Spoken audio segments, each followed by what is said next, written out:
This week on the podcast, we're diving into the intellectual dimension, thinking about how we nourish our minds as well as our bodies and our emotions. We have a really great conversation planned out for you guys, so let's get started. I'm Quinn, And I'm Drew. and this is The Year We Got Better. Welcome back to the podcast. If you're new here, Quinn and I are on a 52-week journey to improve our holistic wellness, and we're taking you along with us. We've been going through a series of episodes, I would say, Drew, that are kind of taking a closer look at each of those 8 dimensions of wellness. So we have already done, you should totally go back and listen. We've already done the physical dimension, emotional, and social, which brings us to the 4th dimension, intellectual. Intellectual. So why is the intellectual dimension important? It's such a good question, and I think it speaks to how complicated the concept of wellness is in general, right? Like there's so many different facets to wellness. Often I think that when we think about intellectual knowledge, I don't think people mostly associate that with a dimension of wellness inherently. Right, or like being well. It feels like it's living on its own island conceptually, but I think it's really important to think about it as a holistic piece of the pie because taking care of your mind and enhancing your knowledge about the world is so important to your growth as a person. Totally.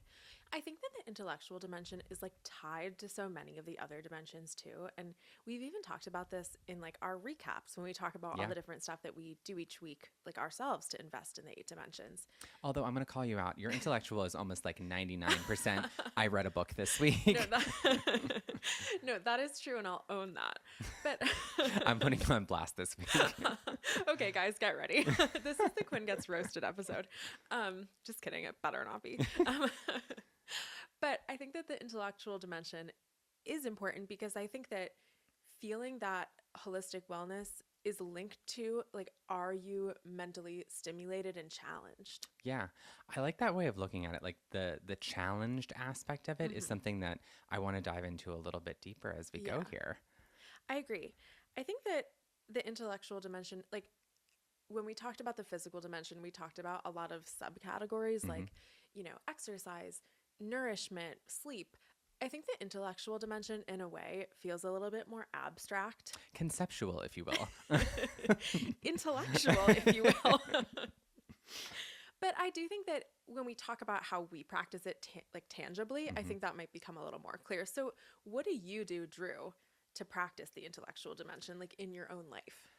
I think it ultimately comes down to just trying to enhance the scope of what I know. And that can be skills, that can be knowledge. It really just ultimately boils down to, would say it boils down to widening your worldview. Yeah. And I love that framing. yeah, I just think it's important to understand that there's so much information that you don't know.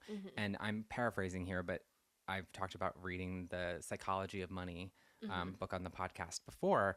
One concept that just completely blew my mind was, and it sounds so self-explanatory when you hear it, but I'm like, you have to be a really smart person to write that down in that way. But the author basically says, your view of the world is only as good as the knowledge and experiences that you've gained along the way. It's interesting though, because it's kind of like a paradox. Yeah. You inherently cannot know everything. Yeah. Like nobody knows everything. But I think that part of that like intellectual, I want to say intellectual intelligence, like almost as if it's a parallel to emotional intelligence.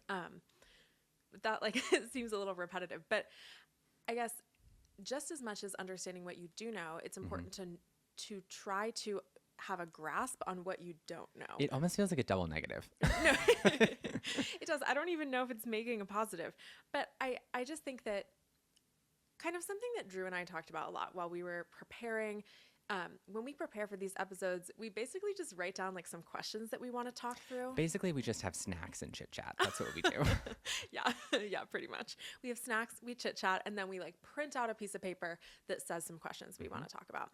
And one of the things we were talking about a lot was like, how do you practice the intellectual dimension in our modern world? Yeah. And I guess what I mean by that is that we live in this world that has a lot of misinformation, disinformation, like also just a huge amount of information available for immediate consumption, like at the snap of your fingers. Crazy. Right. So like, how do you sift through all of the possible knowledge out there to know, like, first of all, what is real, Yes. you know, but also like what is it important for you to educate yourself on? I mean, that's like the question Yeah. of the hour, right? I'm not saying like, Drew, give me an Right. answer. No. I think it's like a greater question and kind of the question of the hour of this podcast. But ultimately, I think it boils down to like you have to have a discerning eye when you're consuming information. Totally. I think like going through life with a sense of mistrust is like not the way to do it necessarily. No, it's a balance though. Like you want some healthy skepticism. But you don't want to be naive or just walking through accepting every single idea that's thrown at you. Right. Some of this ultimately boils down to like confirmation bias and like people are inherently going to seek out information that confirms their own beliefs or views. Totally. I think it is a responsibility of media consumers and individuals and intellectuals, right, in the context of this podcast, Yeah.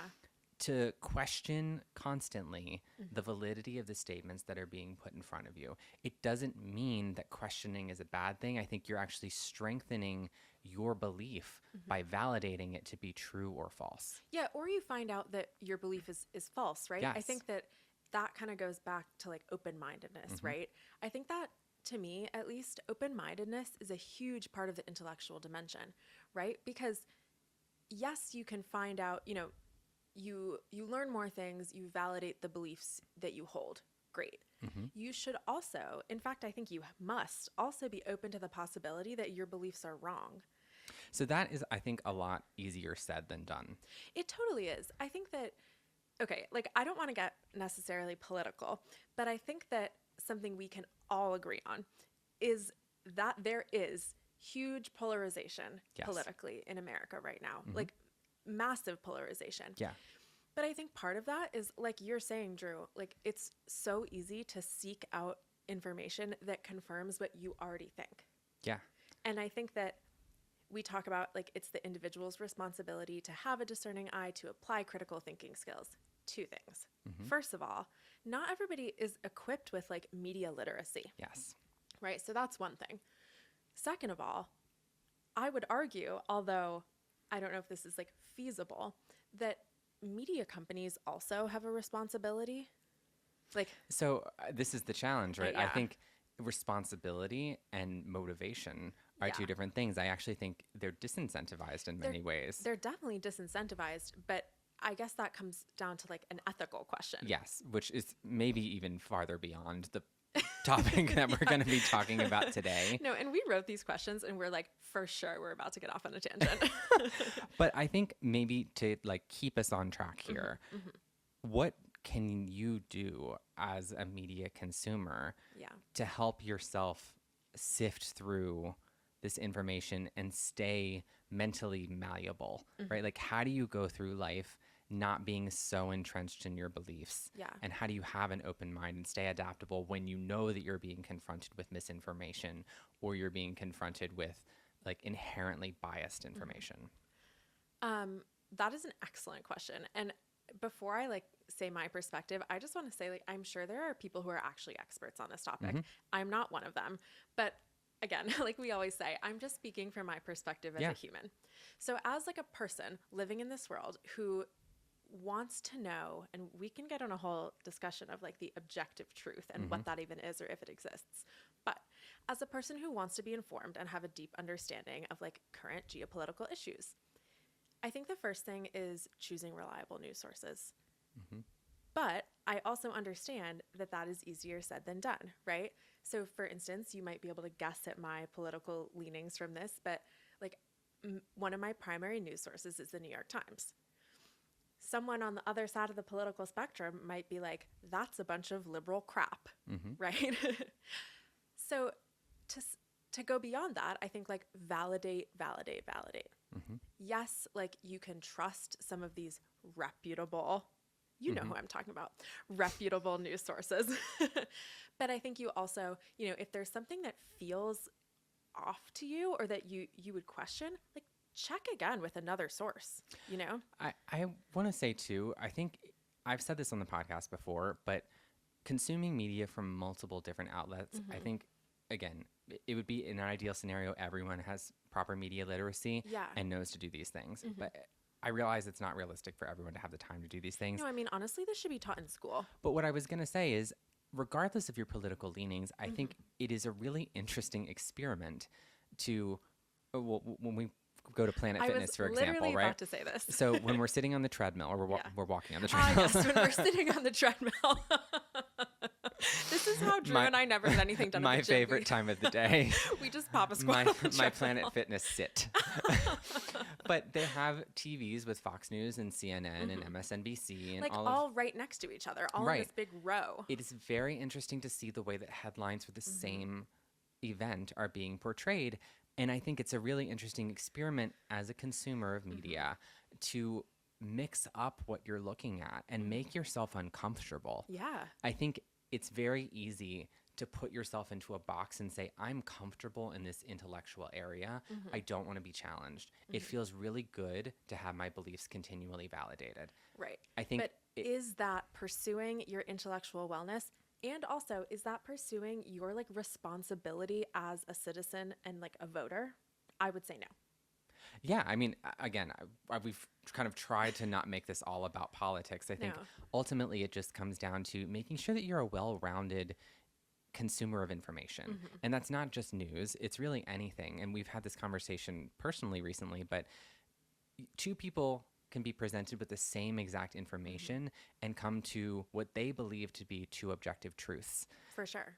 And those truths could be opposed to each other. For sure. From looking at the same source material. So it questions like, how do you stay, I'm going to, again, pose my question back to you. Like, how do you stay nimble? I think that there's a ton of like little tips and tricks that you can kind of use.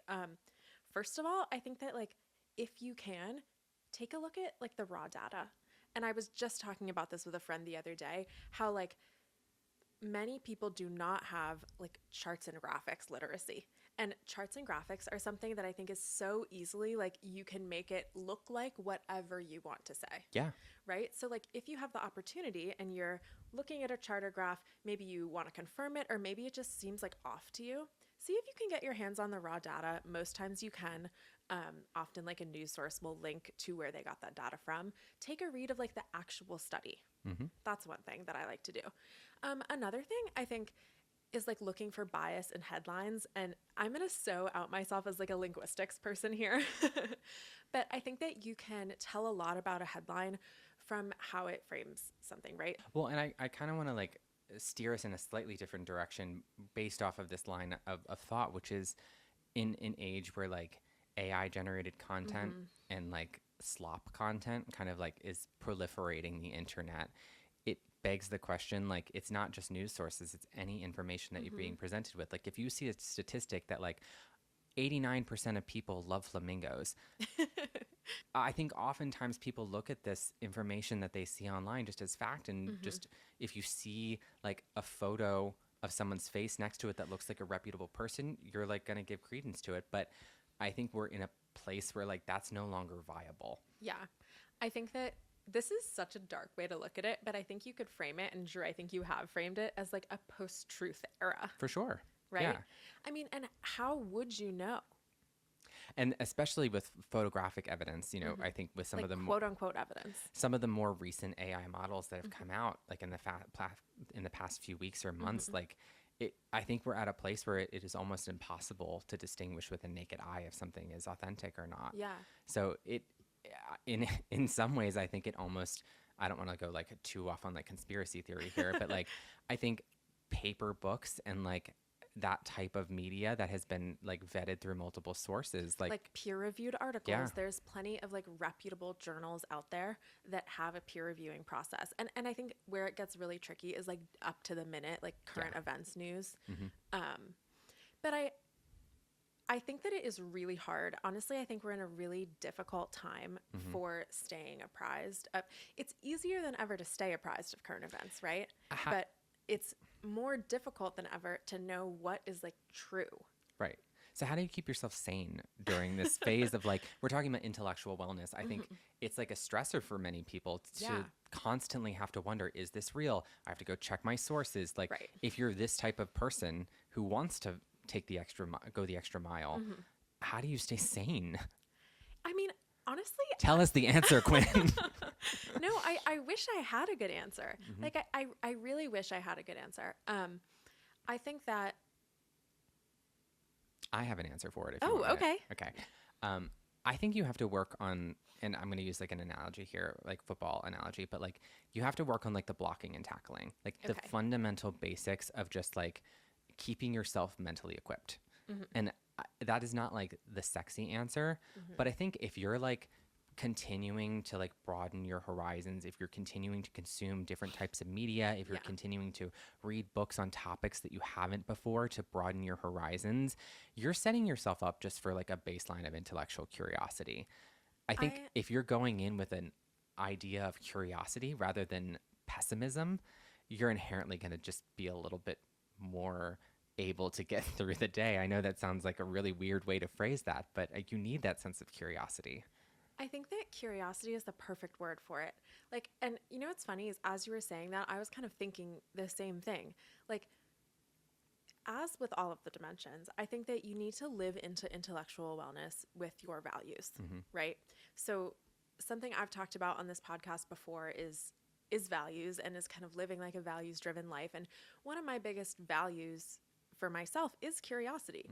So I think that for me, like a lot of intellectual wellness looks like almost like attacking information with questions, questions, questions. Yeah.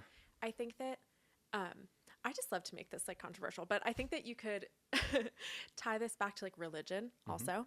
I think that a big ask in religion that I do not think we should apply to general knowledge is blind faith. Like, I don't think that we should take things at face value. I think it is imperative to ask questions. It's imperative to like push yourself to want to know more and be intellectually curious. And I think that is like more and more important every single day that we go like down this road of modern life. Yeah. Well, Drew, I wanted to ask you in the spirit of open-mindedness, Sure. what is something that you have changed your mind about recently? I think, interestingly enough, my views about self-optimization, I think, have started to evolve, right? Like, and we're only 6 weeks into this journey or this experiment that we're doing, but we keep asking ourselves the question about what does wellness look like? And I think there's a difference between like an optimized self and a like well-rounded version of yourself. And I don't know that they're always compatible. I also don't think that it's a bad, like you shouldn't demonize either. I think it's okay to be like an optimized person who is pursuing like a goal with like just an energy and an intensity. Right. I don't think that's sustainable. Okay. I also think that being like a fully well-rounded person is like probably the path to having like sustainable wellness in the long term. But I also think like if you're always focused on having like perfect balance, I don't know if it's really possible for you to achieve like hard things or cool things that you Right. want to in do. like one dimension versus others. Yes, I get what I you're think saying. you like have to be nimble and float between these things. So I went in this project 6 weeks ago thinking like if I can just like perfectly get these in balance with each other, and I know this what I'm saying now is contradicting what I said in earlier episodes, but like pre this project, that was my viewpoint. Yeah. Now I'm kind of looking at it like, you know what, it's okay for me to put some more energy in like a particular area for a dedicated amount of time. I can't do this forever. Right. And you can't fully neglect all the other dimensions.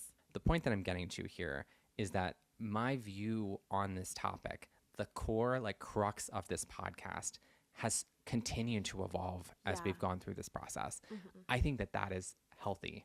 I think that's totally healthy. I think that's something that is really like a cultural problem in America. And I've only ever lived in America. So maybe this is also a cultural problem in other places. But I think that it is like a cultural problem in America that we have this kind of belief that being like super, you know, almost like to the death committed to your beliefs means that like, and believing them really hard, right?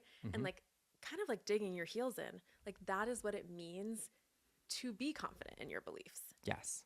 right? And that's almost like yay, good job, you get a medal, like you've held on to your beliefs. I kind of think that's such a farce. Yes, I agree with that. You know, I think that it is so much better as a society, but like also as an individual, to say like, yes, I do feel strongly in my beliefs. Additionally, I am willing to continue examining them and changing them because I understand that like I can grow and change, situations can develop and change. Like there are so many moving pieces in the world and in ourselves. It makes no sense to me that you would just stay one way forever. Yeah, I think that is like the antithesis of growth.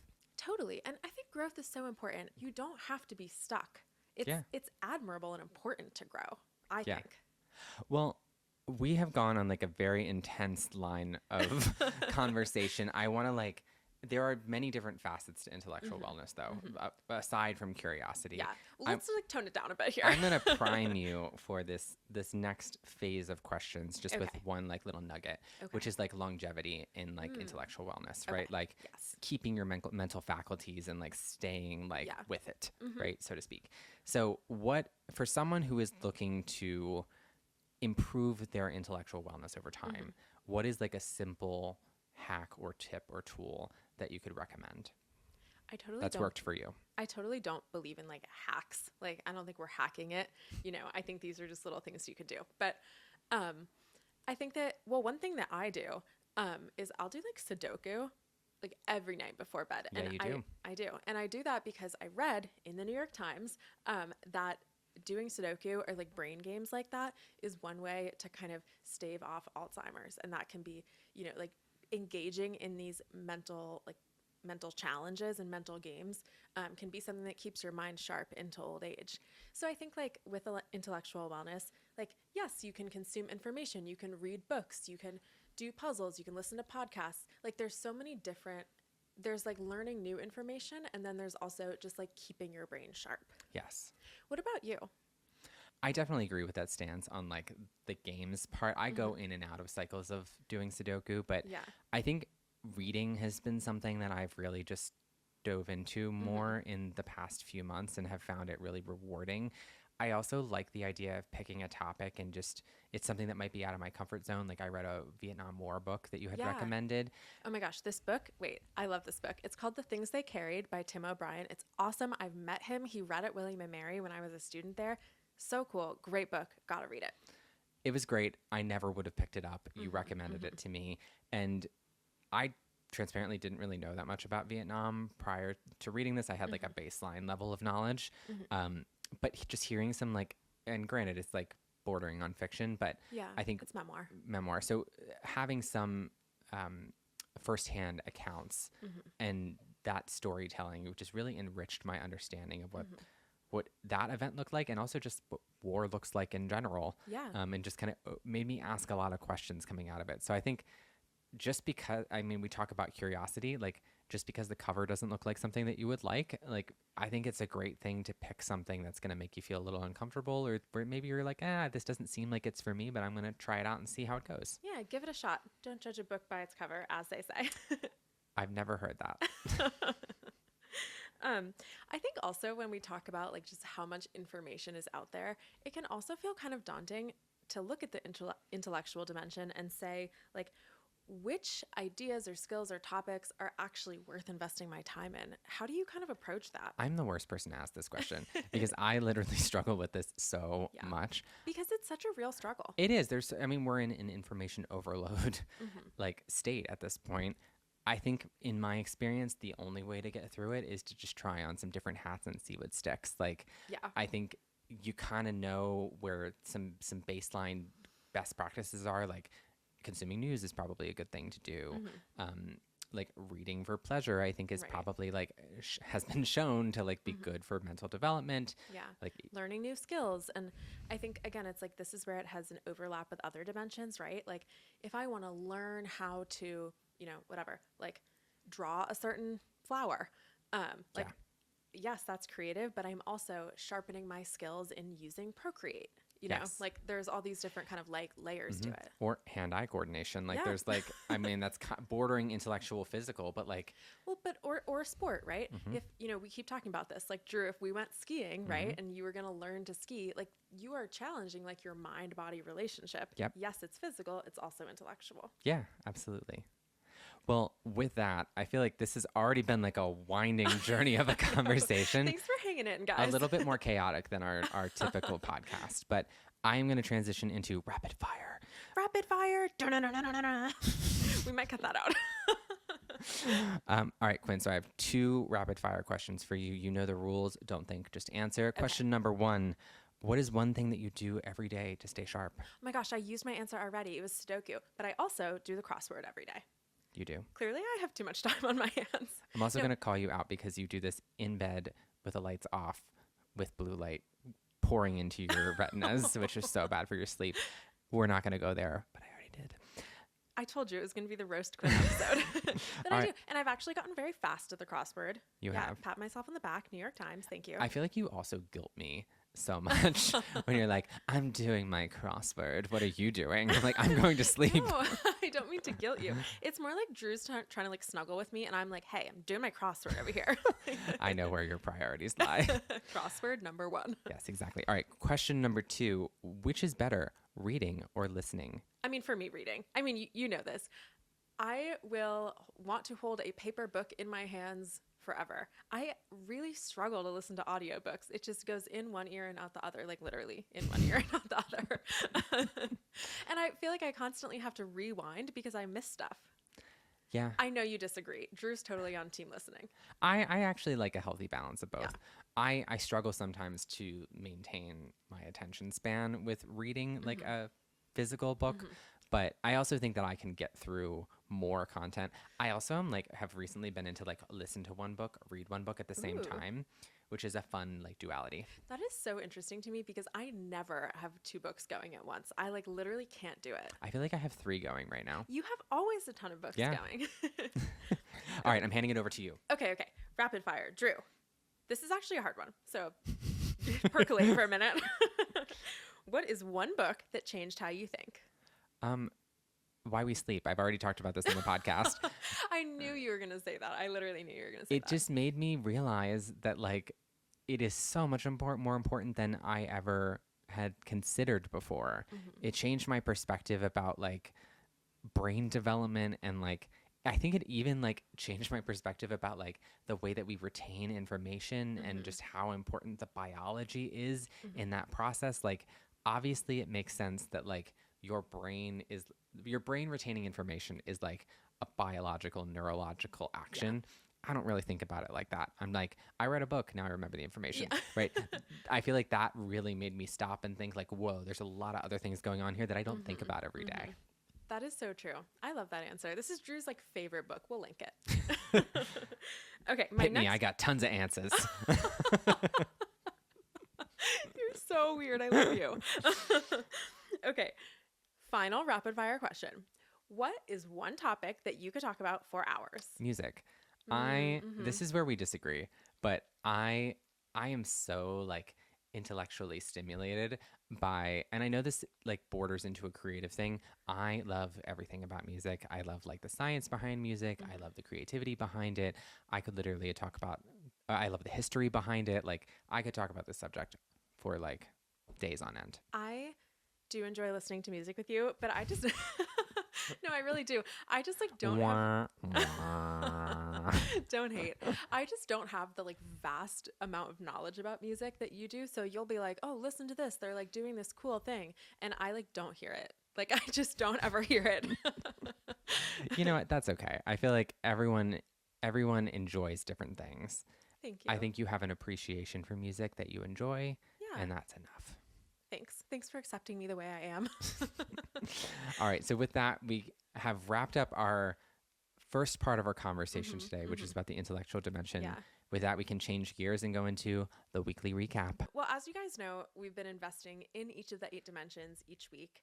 And we're kind of logging those things that we do and sharing them with you guys, which is just another form of accountability, I think. And also, I hope you think it's interesting. Maybe you don't. Our 4 listeners, we hope you find this interesting. Hi, guys.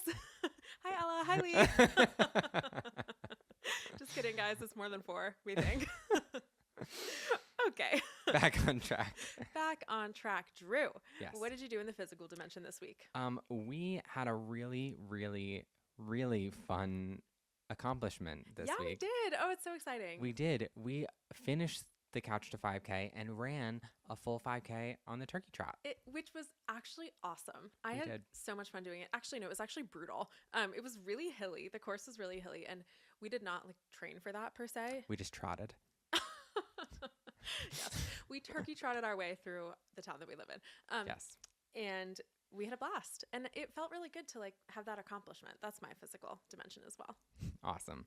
What about your emotional dimension? My emotional dimension. I've talked about values already on this episode, and I don't know if you all, our 4 listeners, remember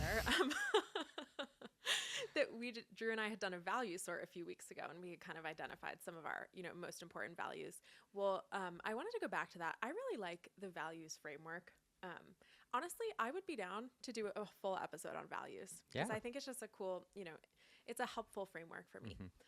Anyway, I kind of wanted to spend a little more time like thinking about my values. So I did some journaling about my top 10 values, and I was actually able to like notice some similarities between them, that they were like woven together, and narrowed it down to like 4 top values, which I think is maybe even easier to like stick to in the moment. I like that. Thanks. What about you in the emotional dimension? I did a journal entry this week, which Ooh. it had been a few weeks since I had done that. And also in an effort to better prepare myself for this coming week that we're currently in, I had brainstormed some ideas of what I could do in each of the different dimensions, because there have been a few dimensions that I've come up with a goose egg. So I wanted to try and better myself in that. I think that's such a great idea. What about the social dimension? The social dimension, I think we have a pretty similar one, Drew. Yeah. Well, of course, I talked on the phone with my sister a few times. Actually, 2 of my sisters I talked to on the phone this week. But also, we spent Thanksgiving Eve with 2 of our really good friends, and it was so amazing. 2 of our good friends and their puppy.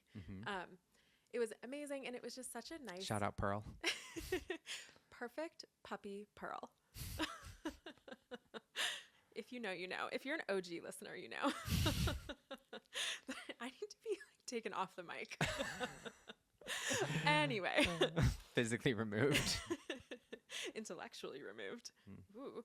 Okay. Yeah. Thanksgiving Eve, it was like a super nice way to start the Thanksgiving kind of season, and just have like a low key kind of night before like big family celebration day the next day. Yeah, that was mine as well. Yeah. What about the intellectual dimension? So this was one that I was like down to the wire on, and I took a note from the Quinn Blaze book, which was I did a Sudoku puzzle. Ooh. Yes, I used to do these very consistently and have fallen out of it, but I did for like 8 minutes on easy. I like completed one, which was not very good. I'm proud of you. Yeah, That's like I did it. Good. So I'm going to try and get back into it more. Probably won't do it consistently, but it was fun for like a one-time thing. That's so good. I'm proud of you. What? Thank you. What about you? Drew, what did I do in my intellectual dimension? I read a book. For a second, I was like, wait, am I supposed to know the answer to this? No, you said it earlier. Yes, yeah. I read a book. Yet another book. It is called 7 Days in June by Tia Williams. It was really great. It's another Reese's Book Club pick. I've kind of been like on the Reese's Book Club grind these days. It was fantastic. It was really, I think it was the perfect balance of like, it felt moving and like important and relevant, but at the same time, it had a nice like romance aspect that made it a little lighter. So I think I enjoyed it a lot. It's kind of been on my TBR for a while, to be read for a while. So I was glad to have checked it off the list. Very nice. What did you do for your creative dimension? Well, given that it was Thanksgiving week, I think we actually had similar creative for here as well. I flexed some skills in the kitchen. Drew is a great cook. I try. I like trying new recipes. Yeah. I'm like the annoying person who does not like traditional recipes and always likes to like rock the boat, being like, I'm going to break tradition and try something new. So I made honey glazed carrots with whipped ricotta and pistachios, and that was my Thanksgiving contribution. Amazing. I also cooked in the creative dimension. I did a bread pudding. I did like a vanilla maple bread pudding, which is a staple of my family's Thanksgiving. And I brought it to your family Thanksgiving. And then I also did a cheese board. And of course, I like couldn't be chill with the cheese board. So I did a pumpkin shaped brie en croûte, which is like brie wrapped in pastry with jam. So obviously you can't go wrong with that. I want to like do a little aside here. Like tell us about your passion for charcuterie. No, I do have a passion for charcuterie. I should have answered my own question of what I could talk about for hours with charcuterie. Why do you love it so much? I just think it's fun. I honestly think it's really artistic.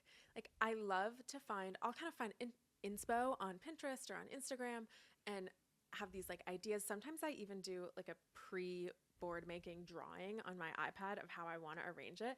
I spend a lot of time thinking about it. Like, not like in my not, not like in life in general. I spend a lot of time thinking about charcuterie, but I kind of do. Can we have Quinn's charcuterie corner? We're having it right now. It's not a question. I'm telling you we're having it. And in the charcuterie corner, I would like to ask you, like, what is your number one charcuterie tip? Like right now. Right now. Okay. My number one charcuterie tip is that you don't even know the half of what things can be done with a wheel of brie. It came out sounding so dirty, but I didn't mean it like that. I mean, like what do you even mean? I just mean there's lots of different ways to like slice it. Like last Christmas, I like shaved off the top layer of the brie, cut some out with a cookie cutter. There was like jam in there. I've done all kinds of like brie little like sculptural elements. You heard it here first, folks. There's just so much to do with a wheel of brie.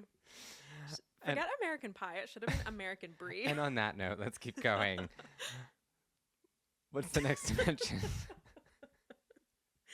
All right. So we were both creative with food. Yes. Moving on to financial. All right. Financial this week. I have been reading a lot of the psychology of money. I continue doing that. I also spent some time this weekend researching some high yield savings account options. I love it's that. something for my goals for this year that I want to try and do is set up a high yield savings account. So I haven't picked one yet or set it up yet, but I did some foundational research hoping to pick one this week. That's so exciting. Yeah. I want to join you in that. I also would like to pick an HYSA. If anyone has any tips, hit us. My financial dimension, again, no surprise here. I am continuing to read Financial Feminist by Tori Dunlap. I love this book. It's just so good. But anyway, I read chapter 3 and she has she calls it a no budget that she talks about in chapter 3. And it's kind of a looser framework where you don't have to necessarily track like every penny, but you still have an idea of where you're spending your money and how you're prioritizing your spending. And I thought that was helpful. I've struggled in the past to follow a budget that has been, you need to enter every purchase into your spreadsheet and calculate how much you have left, et cetera, et cetera.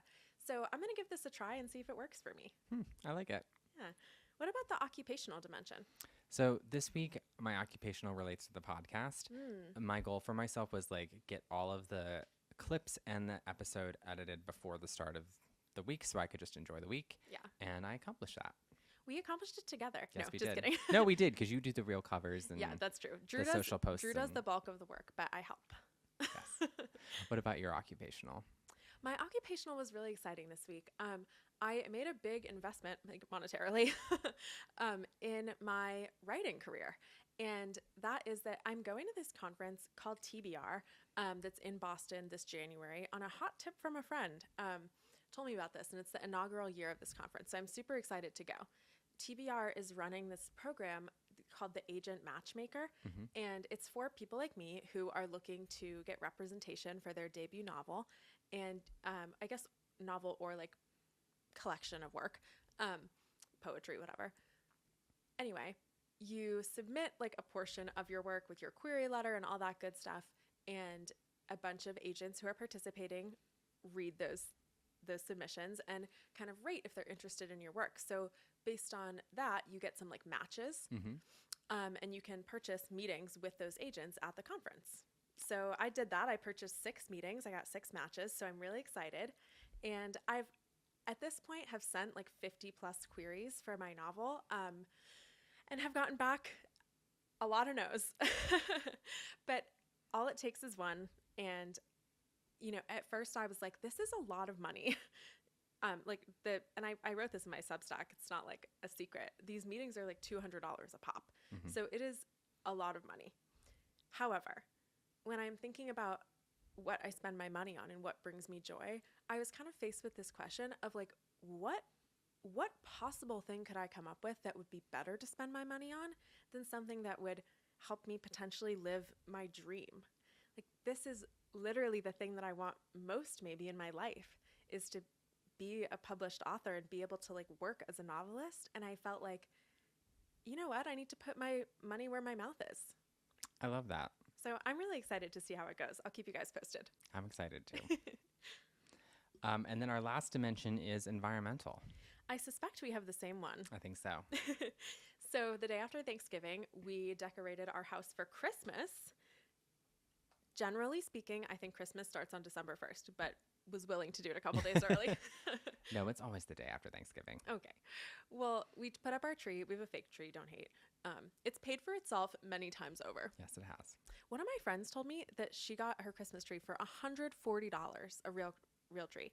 Like, our tree literally is a financially great investment. Endorsed by the financial feminist. No, it's not. It's endorsed by me. It's endorsed by Quinn. But yeah, we did our Christmas decor and it was fun. And now our living room has a nice like mood of Christmas tree lights and like coziness. And it's so perfect and I just love it. Yeah, that was the same one. I'm not done the outside yet. There's some other stuff we need to do inside, but we had some fun putting up decorations. We really did. Yeah. Well, all in all, how would you rate the week? Honestly, I thought it was going to be so crazy with Thanksgiving, but I was really proud that I managed to get all this stuff in and stuff that I felt like was really genuinely intentional investments in each dimension. Yeah. What about you? I share that perspective. I think that it was a good week. I think I'm glad that I was able to like at least have something in each of the dimensions, which last week I did not. That's great. So yeah, I feel like it was a win and like onward and upward from here. Yeah, so this was week 6. Yeah. So that means that we have 46 more weeks left? Something like that, yeah. All right. That sounds right. Well, that'll wrap us up for today. As always, please like, subscribe, comment, do all of the things on social media. Watch us on YouTube, listen to us on Spotify, anywhere where you consume podcasts. We really appreciate it. We can't wait to see you guys next week. We'll talk to you then.